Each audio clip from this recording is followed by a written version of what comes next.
Ministro del Interior Juan Fernando Cristo anuncia que se presentará un proyecto de ley para prohibir las corridas de toros. Un voto definirá el futuro de las corridas de toros en Colombia. La Corte Constitucional reanudará este jueves el debate que busca prohibir todo tipo de espectáculos taurinos. Por orden de la Alcaldía de Bogotá, 2.500 policías custodiarán la Plaza Santa María el próximo domingo para evitar enfrentamientos entre taurinos y antitaurinos. Tribunal Superior de Bogotá aumentó de 18 a 24 años de cárcel la pena al exalcalde Samuel Moreno Rojas por el escándalo de corrupción del carrusel de contratos en la capital. Primeras decisiones en la Procuraduría por el escándalo de Odebrecht. Se investigará al director de la ANI, Luis Fernando Andrade, al exviceministro Gabriel García y al exsenador Otto Bula. El fiscal general Néstor Humberto Martínez anuncia la intervención en el departamento de Antioquia ante la presencia del Clan del Golfo en las zonas dejadas por las FARC. Nueva controversia entre el gobierno y las FARC por las demoras en la adecuación de las zonas de ubicación temporal para el desarme.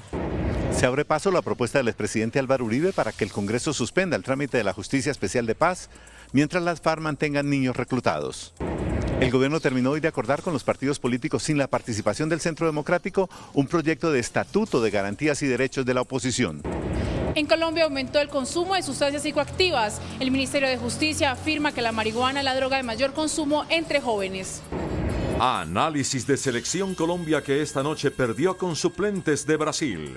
Falcao anota gol que clasificó al Mónaco a final de la Copa Francia. Real Madrid eliminado de Copa del Rey. En el segundo día de Colombia Tex, el denim, sus novedades y tendencias fueron los protagonistas. Al final de la emisión los espero desde Plaza Mayor en Medellín. Buenas noches, nuestros secretos de hoy. 1.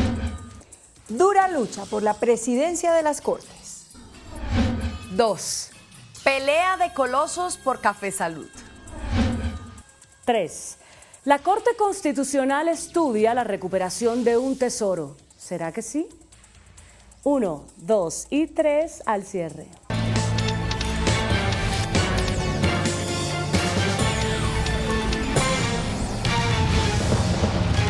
Buenas noches. El ministro del Interior, Juan Fernando Cristo, anunció que el 20 de marzo el gobierno presentará a consideración del Congreso un proyecto de ley encaminado a prohibir las corridas de toros en el país. La iniciativa será socializada la próxima semana. El ministro se reunió con 75 organizaciones nacionales e internacionales que tienen presencia en nuestro país. También harán parte de esa construcción en esta iniciativa. Nos sentemos a trabajar la semana entrante para unificar posiciones y el 20 de marzo presentar una sola iniciativa que permita que en Colombia no volvamos a tener corridas de toros. CMI consultó la opinión de antitaurinos y personas a quienes les gusta la fiesta brava. ¿Cómo les parece este anuncio del ministro? Particularmente, este proyecto tiene un valor agregado y es que viene de una instancia del gobierno. Eso pues no había pasado antes y le da muchísimas más opciones. Y aquí están desconociendo la identidad del torero. Entonces yo pienso que antes de tomar determinaciones de fondo con la ley, se deben de generar unas mesas de trabajo donde desde la academia, desde los científicos, realmente desde lo zootécnico, desde lo sociológico, se entre a abordar el tema. Las organizaciones reunidas con el ministro Cristo también se comprometieron que no permitirán episodios como los ocurridos el domingo en la Plaza de Toros de agresiones o disturbios. Un voto definirá el futuro de las corridas de toros en Colombia. La Corte Constitucional continuará este jueves el debate de una demanda que busca prohibir los espectáculos taurinos. Reñido está en la Corte Constitucional el debate de la demanda que fue presentada contra la ley del maltrato animal y que busca que se castigue penalmente todo tipo de maltrato animal, incluido el rejoneo, coleo, corridas de toros, novilladas, corralejas y demás. Se conoció que a favor de la ponencia el magistrado Alejandro Linares, quien es partidario de mantener vivos los espectáculos taurinos, solo están los magistrados Luis Guillermo Guerrero y Gloria Ortiz. Sin embargo, en contra están los más radicales para acabar con ese tipo de espectáculos. Son los magistrados María Victoria Calle, Gabriel Eduardo Mendoza, Aquiles Arrieta y Jorge Iván Palacio. Por su parte, el magistrado Alberto Rojas está a favor de que se mantengan las corridas de toros, pero siempre y cuando no exista maltrato y estas vayan desapareciendo con el tiempo. Se conoció que el magistrado Luis Ernesto Vargas está indeciso frente a este tema y su voto es crucial para una decisión definitiva. Y en un consejo de seguridad, la alcaldía de Bogotá tomó medidas especiales para blindar la plaza de la Santa María el próximo domingo. Tras reversar la prohibición a las manifestaciones en la Plaza Santa María, la alcaldía anunció que dispondrá de un plan especial de seguridad en el escenario y en algunos puntos donde se realizarán marchas antitaurinas el próximo domingo. Pedimos acompañamiento de la Fiscalía para judicializar las personas que en vez de estar haciendo una protesta pacífica como debería ser, están cometiendo actos de vandalismo. Distrito y policía advirtieron que todo aquel que protagonice desmanes y hechos de violencia será judicializado, como sucedió con 6 personas detenidas en los actos vandálicos del pasado fin de semana. Necesariamente creemos que hay que reforzar algunos de los anillos y perfectamente podríamos estar hablando de llegar a unos 2.000, 2.500 unidades. Por los disturbios que se presentaron el pasado domingo, la policía de Bogotá decidió apartar de su cargo a un agente del ESMAD. El Tribunal Superior de Bogotá aumentó de 18 años a 24 la condena al exalcalde de Bogotá, Samuel Moreno Rojas, por las irregularidades detectadas en un contrato firmado durante su administración. El tribunal aseguró que Samuel Moreno se valió de su cargo para direccionar un contrato por 69.000 millones de pesos a empresas de Emilio Tapia. El alto tribunal se refirió a la empresa criminal de la que aseguró tenía pleno conocimiento el exmandatario distrital y detalló paso a paso cómo fue la distribución de tareas para adquirir ese 10% en coimas. El 50% le correspondió a Samuel Moreno Rojas, quien canalizó los dineros por intermedio de su hermano Iván Moreno Rojas, encargado de transmitir sus órdenes no solo a Héctor Zambrano, sino a Emilio Tapia. El magistrado reprochó que Samuel Moreno haya utilizado su cargo para aumentar su poder económico. Pero no solo con la ayuda de los contratistas, sino con el fundamento de la política, pues aquí hubo unos llamados pactos de gobernabilidad en que varios partidos políticos apoyaron la gestión del alcalde a cambio de instituciones distritales y de contratación pública. El Tribunal Superior de Bogotá también compulsó copias para que se vuelva a investigar al exconcejal Hipólito Moreno, advirtiendo que se encontró que recibió más del dinero por el que fue condenado. El procurador Fernando Carrillo anunció la apertura de indagación contra el director de la Agencia Nacional de Infraestructura, Luis Fernando Andrade, por presuntas irregularidades en contratos con la firma Odebrecht. Tras recopilarse la información necesaria sobre el escándalo de Odebrecht, la Procuraduría abrió indagación contra el director de la ANI y varios exfuncionarios más. Estas indagaciones tienen que ver fundamentalmente con el contrato de la Ruta del Sol y los otros CIEs que se firmaron, el préstamo del Banco Agrario Ana Belena, el contrato suscrito por la empresa de Acueducto de Bogotá y Odebrecht para el proyecto de interceptores Tunjuelo-Canoas y finalmente el contrato firmado por el Invías para la ejecución de la obra que comunica a Puerto Boyacá con Chiquinquirá. Carrillo afirmó además que no permitirá que se pierda un peso del patrimonio público. Que no baste simplemente la promesa de la compañía, sino que judicialmente el Tribunal Contencioso Administrativo de Cundinamarca establezca que haya una restitución inmediata del monto del soborno que aquí se configuró. Al respecto se pronunció la ANI a través de un comunicado de prensa y afirmó que colaborará con la investigación. Durante una visita al municipio de Caucasia, en Antioquia, el fiscal general Néstor Humberto Martínez hizo nuevas denuncias sobre la expansión del denominado Clan del Golfo. Allí advirtió que están reclutando disidentes de las FARC y utilizando dinamita de Indumil para explotación minera ilegal. Luego de reunirse con autoridades y líderes sociales del departamento de Antioquia, el fiscal general aseguró que es preocupante la presencia del Clan del Golfo en las zonas dejadas por las FARC. Mientras el Estado se moviliza en el territorio a la velocidad de la tortuga, las organizaciones criminales y particularmente el Clan del Golfo está irrumpiendo a la velocidad del trueno, a la velocidad de la luz. Advirtió que buscan incorporar a disidentes del grupo guerrillero. Y hemos logrado establecer que están ofreciendo salarios hasta de 1.800.000 pesos. El Clan del Golfo estaría utilizando dinamita de Indumil para la explotación minera ilegal. Fuga de material de intendencia del ejército militar. Y esto no puede ser resultado sino de corrupción. Finalmente dijo que los menores reclutados por la guerrilla de las FARC son más de 30 y pidió entregarlos inmediatamente. Estalló una nueva controversia entre el gobierno y las FARC por las dificultades en la adecuación de las zonas de ubicación temporal. La guerrilla advierte que replantearán la fecha para la concentración de sus tropas y el gobierno, por su parte, aseguró que las condiciones están dadas para que se concentren antes del 31 de enero.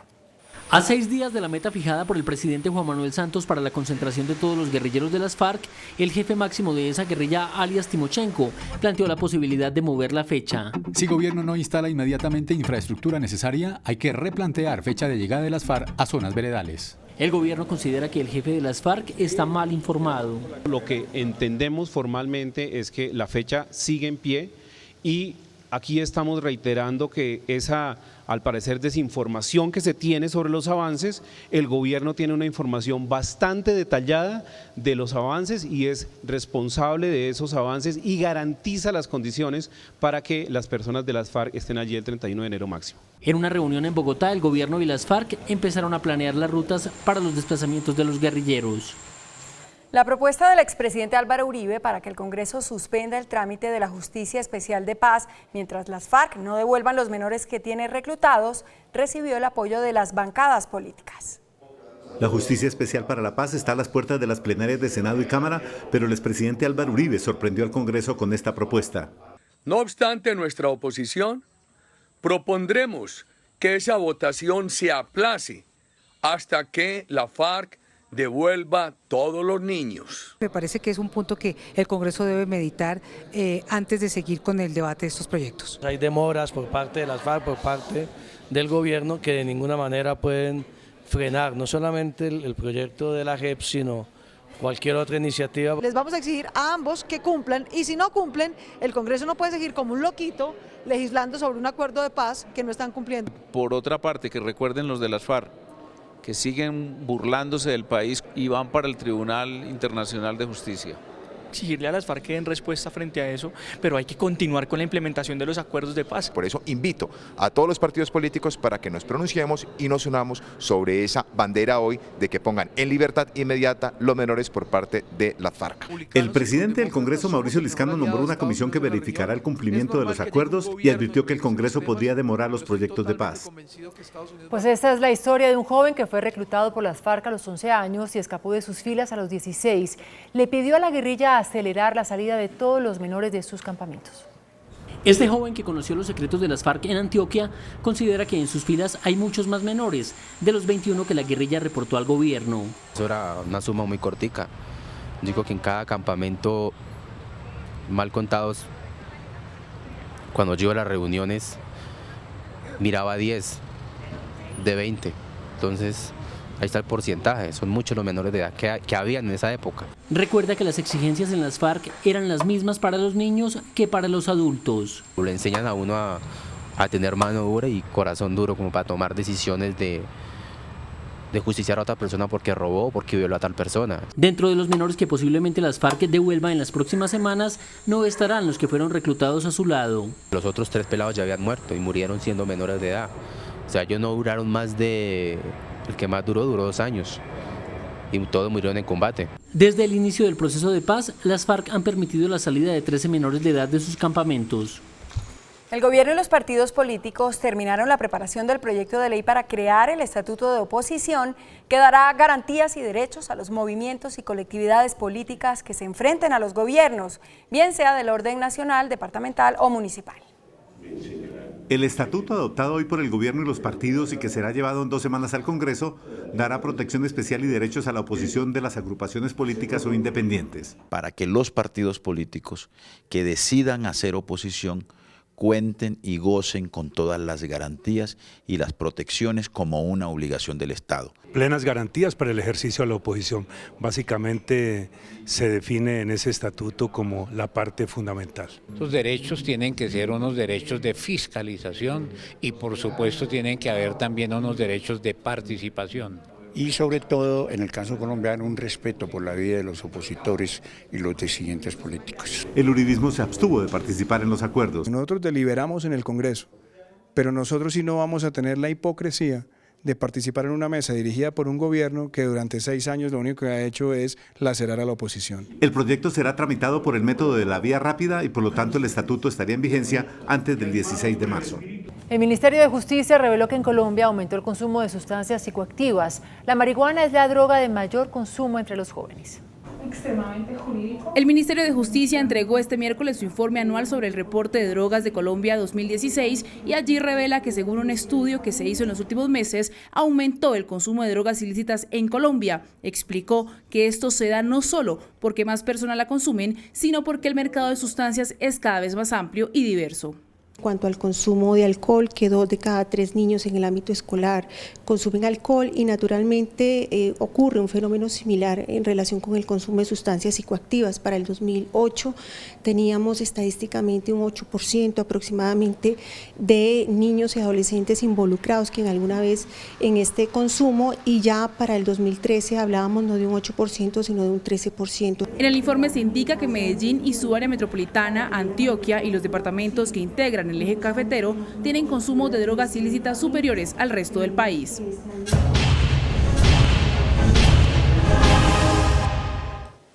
Transparencia por Colombia asegura que para garantizar una lucha frontal contra la corrupción se requiere una limpieza al interior de los órganos de control.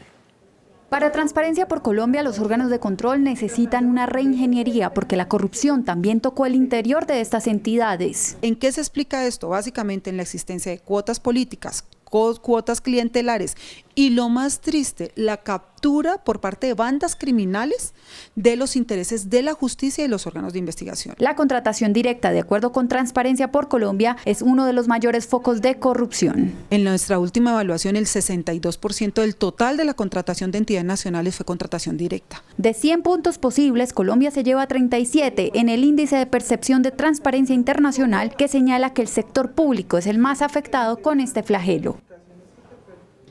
La Contraloría General denunció una serie de irregularidades en la construcción del megaproyecto del Jarillón de Cali. La Contraloría advirtió el riesgo de sobrecostos, cifras caóticas, falta de planeación, entre otras presuntas irregularidades que afectan el megaproyecto Jarillón de Cali, cuyo costo se acerca a los 1.000 millones de pesos. Se observa rezago y retraso en los contratos, impactando el avance del proyecto.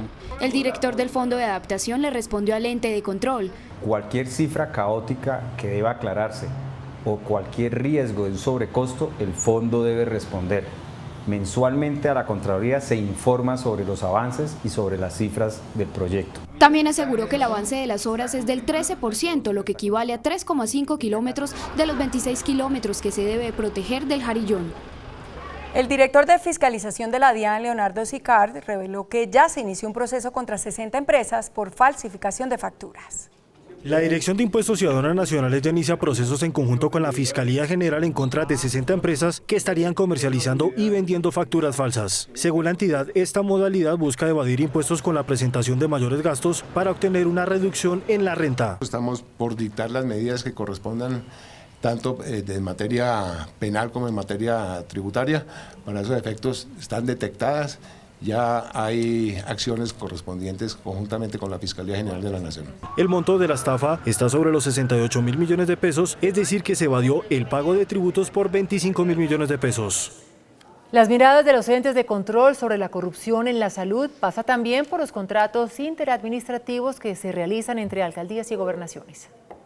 El 80% de las empresas que operan en el sistema de salud son entidades sin ánimo de lucro. Una muy buena cantidad de los hospitales y clínicas, muchas IPS, la mayor parte de las EPS, por ejemplo, el 60% de las EPS de ASEMI son sin ánimo de lucro. La mayoría no contratan con el Estado, sino entre ellas mismas o con las EPS. Las dudas se han despertado en la contratación con las entidades territoriales. En los municipios y departamentos sí hay alguna contratación de pequeñas entidades con los departamentos, por ejemplo, para programas de salud pública. Y es que la proliferación de estas entidades sin ánimo de lucro en la salud ha tenido sus ventajas. Las personas naturales que están detrás se laven de responsabilidad. Ahí no hay socios, ahí hay aportantes o beneficiarios, de tal suerte que como dan una plata de forma desinteresada, no reciben la responsabilidad de los errores que las ESAL o estas entidades sin ánimo de lucros cometan. Los escándalos y desfalcos más grandes en la salud se han dado a través de entidades sin ánimo de lucro, como Saludcop.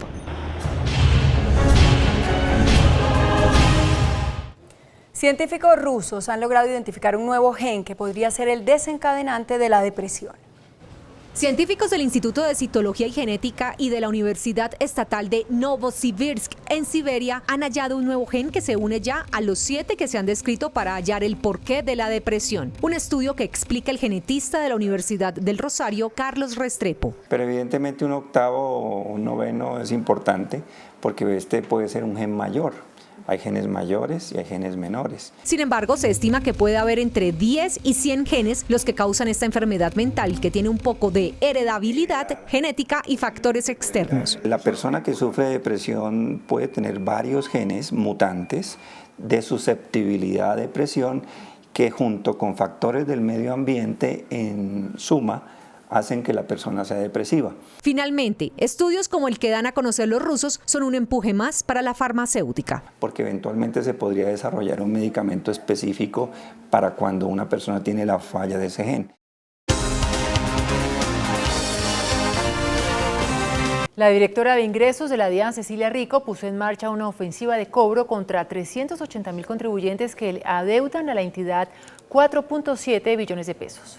En el desarrollo de esta primera jornada del año se adelantará más de 16.300 acciones, entre ellas 6.500 visitas a morosos y 9.844 requerimientos omisos en el impuesto sobre la renta. De los 380.000 morosos que tiene la DIAN, 176.000 están ubicados en la ciudad de Bogotá y deben una cartera que representa el 68% del total de las deudas que hay.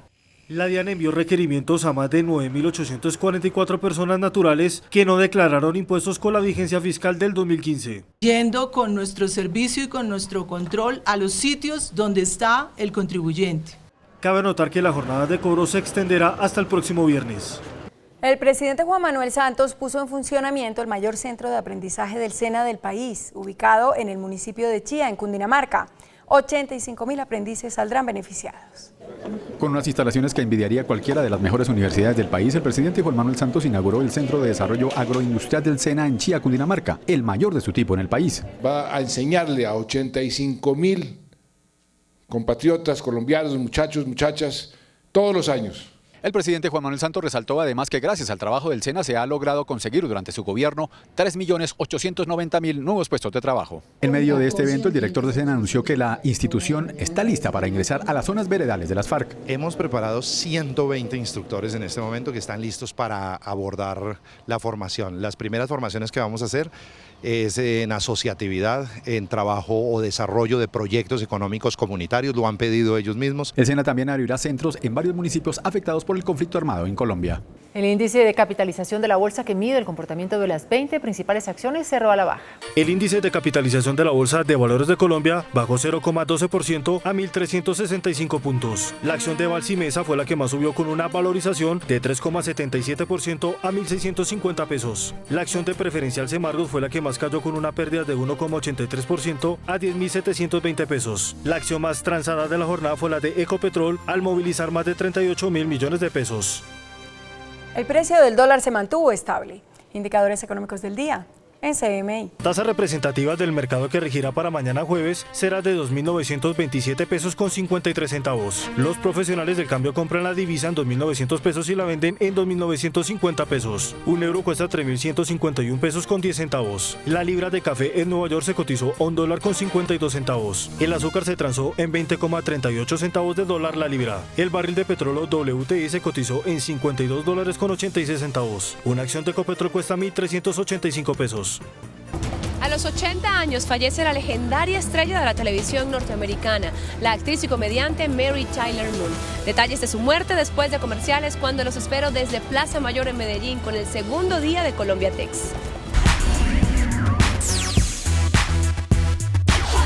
Hola, muy buenas noches. Hoy los saludo nuevamente desde Plaza Mayor en la acogedora ciudad de Medellín, en Colombia Tex, la feria en donde hoy se vivió una jornada que ya es tradición, el Denim Day, porque ¿quién no ama unos buenos jeans? Un manifiesto a favor de la fibra más popular y democrática del mundo, el denim. Hoy la feria se vistió de índigo para mostrar las novedades en este material. Con una pasarela de la firma Fabricato, un flash mob de la marca brasileña Santísima, pero sobre todo con las tendencias que lucieron los asistentes al segundo día de Colombia Tex, quienes se ataviaron de sus jeans y prendas en denim. Es la prenda favorita para la industria colombiana, es la base textil con que nació es donde reside nuestra vocación y tradición, es lo que nos dio a conocer en los mercados, es la esencia de Colombia es casual. Los jeans bordados y con parches se perfilan como una tendencia fuerte para la temporada. Afortunadamente, la sostenibilidad cada vez hace más parte de los procesos de elaboración de estas prendas. Innovaciones como un hilo que se degrada hacen parte de los lanzamientos. Estamos haciendo el lanzamiento en esta feria de Amini So Eco, que es el primer hilo de polimida biodegradable del mundo. ¿Y qué ocurre con este hilo? Este hilo permite que las ropas hechas a partir de él se desintegren en menos de 3 años. 2017 está enmarcado en una onda ecológica y ojalá que siempre fuera así, no solamente en la moda, sino también en el diseño gráfico y en la decoración, una tendencia que va ligada indisolublemente al color verde.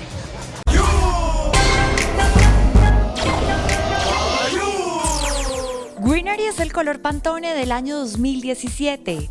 Este evoca la frescura de la naturaleza y es el símbolo de los nuevos comienzos. El color verde es ideal para decorar los espacios del hogar. Lo podemos implementar con elementos pequeños decorativos, por ejemplo con cojines, con unas flores bien lindas, con un jarrón que sea verde, con caminos de mesa, o sea, con cosas pequeñas. Este año Pantone se enfoca en representar un momento cultural en auge, la sostenibilidad. Y la naturaleza caracteriza este momento. Evocan ese digamos que ese ambiente refrescante en la casa. O sea, como que te involucran el exterior con el interior. Greenery, un color inspirado en la tranquilidad. La actriz Mary Tyler Moon, recordada por conducir el programa de la televisión estadounidense que llevaba su nombre, falleció hoy a los 80 años en los Estados Unidos, luego de deteriorarse su salud a causa de la diabetes. Esta fue la última aparición pública de la legendaria Mary Tyler Moon, acompañada de su esposo Robert Levine de 65 años, antes de ser ingresada a un prestigioso hospital en Connecticut, Estados Unidos, lugar en el que hoy falleció a los 80 años. La actriz es recordada por su exitoso programa The Mary Tyler Moon Show, en donde encarnaba a una mujer soltera cuyo sueño era ser reportera. Recientemente, la revista Time calificó a este programa como uno de los 17 que cambiaron la televisión norteamericana. En su carrera obtuvo numerosos reconocimientos, en los que se destacan 3 premios Globo de Oro, 6 Emmy, un SAG y una nominación a los Oscar por su película Gente Ordinaria. Desde los 33 años fue diagnosticada con diabetes, enfermedad que hoy causó su muerte. Gabriel García Márquez en Aracataca comenzaron ya las conmemoraciones de los 50 años de la que es considerada una de las obras más importantes de la literatura en español, 100 años de soledad. Así lució hoy la Casa Museo de Gabriel García Márquez, y a través de este conversatorio celebraron los primeros 50 años de la obra literaria 100 años de soledad. Este año tenemos 3 flechas emblemáticas, los 50 años de 100 años de soledad, los 90 años del maestro y los 35 años de la entrega del Nobel. El municipio de Aracataca cumplió hace poco 100 años, los mismos de la inspiración del libro. Desde Plaza Mayor nos despedimos de este cubrimiento de la Feria Colombiatex en Medellín. Que tengan una muy feliz noche. Nosotros nos vemos mañana. Chao.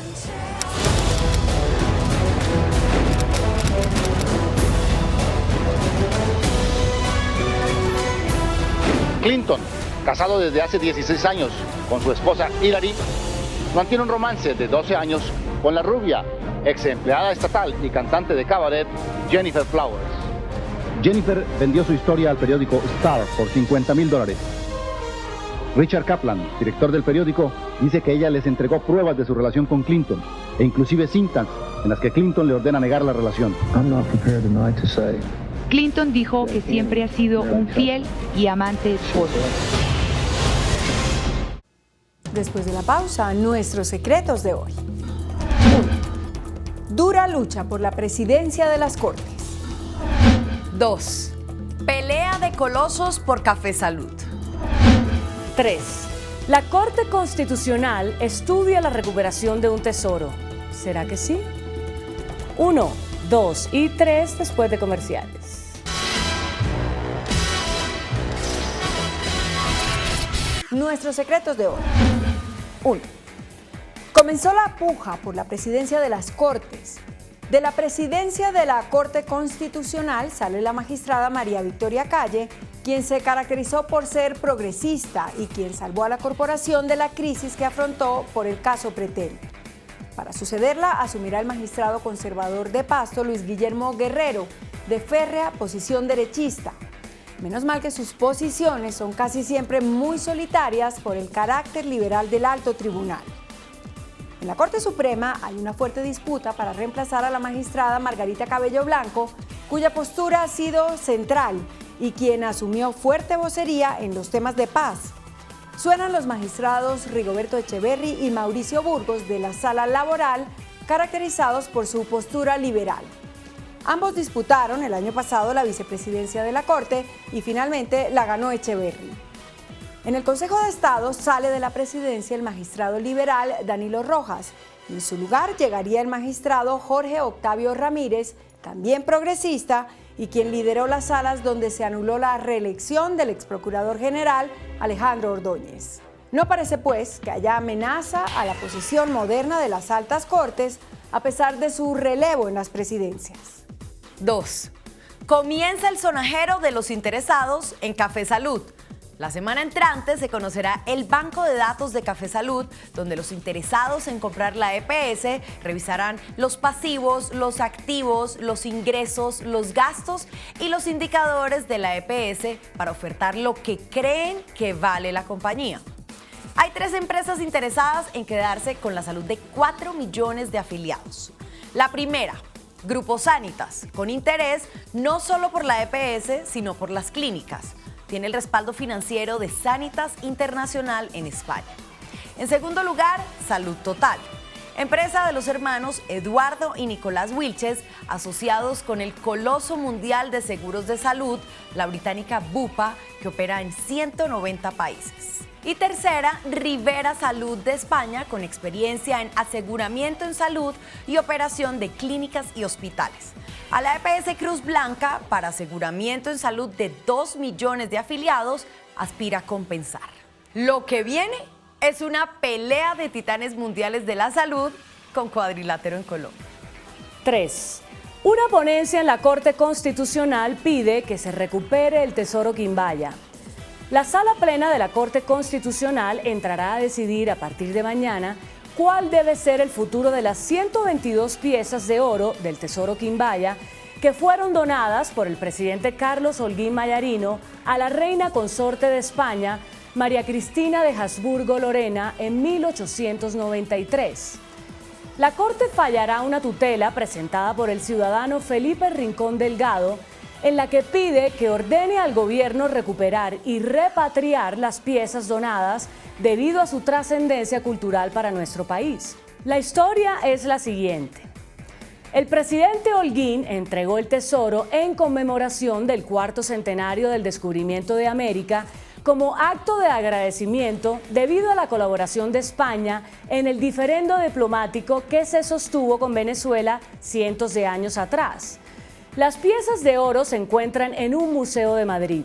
El caso está en manos del magistrado Alberto Rojas y su ponencia concede la tutela y ordena al gobierno iniciar las gestiones diplomáticas necesarias para repatriar el tesoro hallado en Finlandia Quindío en el siglo XIX. Algunos de sus compañeros afirman que no tiene sentido que 124 años después de esa donación se haga semejante pedido a España. Si la Corte ordena la repatriación quimbaya, Colombia debería emprender la búsqueda de la devolución de la riqueza arqueológica, orfebre y cerámica que nos han saqueado. Hasta mañana, que descanse. Hasta aquí las noticias, gracias y buenas noches. Nos vemos mañana, como siempre, en CMI La Noticia.